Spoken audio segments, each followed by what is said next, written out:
Steph Curry suffered a grade 2 MCL sprain in his left knee. He's going to be reevaluated in 3 weeks. So they hope to have him hopefully back by the beginning of the playoffs.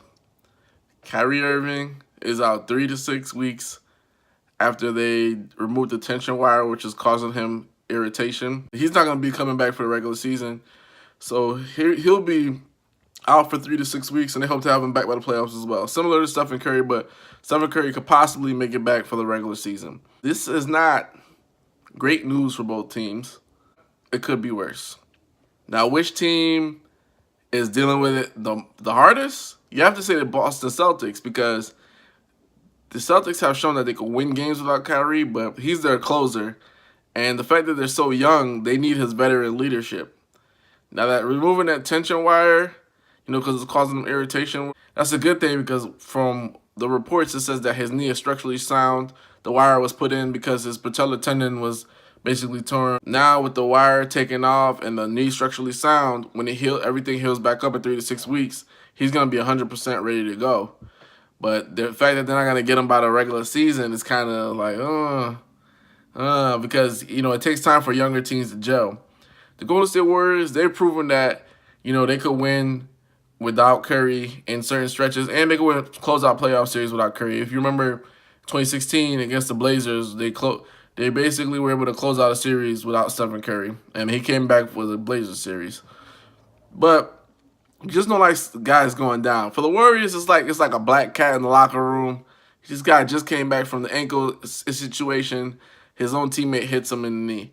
The good news, Kevin Durant suffered the same grade 2 MCL sprain when Jaja Pachulia hit him in the knee with his big old head.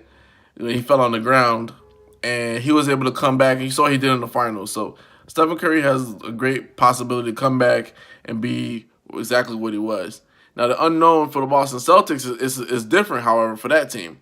Because it's unknown how, even though the knee is structurally sound, how will the team react? How will he react when it comes to, going through another injury? They have to face Miami in the first round. That could possibly be an upset, because Miami has Dwayne Wade.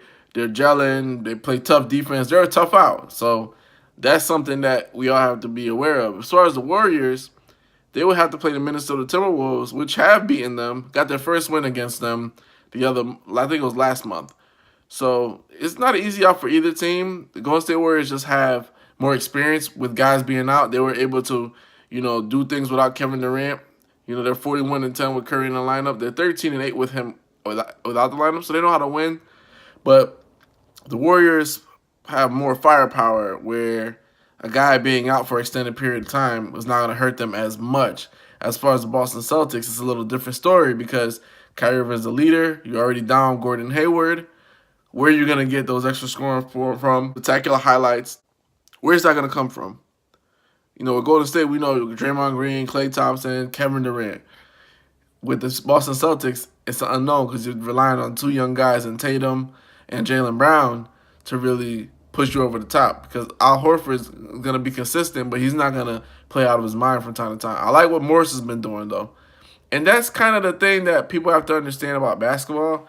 It's a team sport. You can't rely on one guy. So, like, with the Warriors, Kevin Curry's out. He makes everything go. Now, look, he's going to be out for 3 weeks. Who's going to step up? Same thing for the Boston Celtics. Hayward went down. Kyrie's out now. Who's going to step up? And that's why we like basketball, because that's that unknown factor. Who's going to show up and show out? Well, hopefully these guys recover in time. I want to see both teams at full strength. I don't want to see upsets or excuses because guys were injured. Like, that's corny. And everybody's going to bring that up the next year. Oh, it's 10-3. Well, if this guy didn't go down, nobody wants to hear that. This is Vlad from Hoops Junction, where hoops meets hoopla.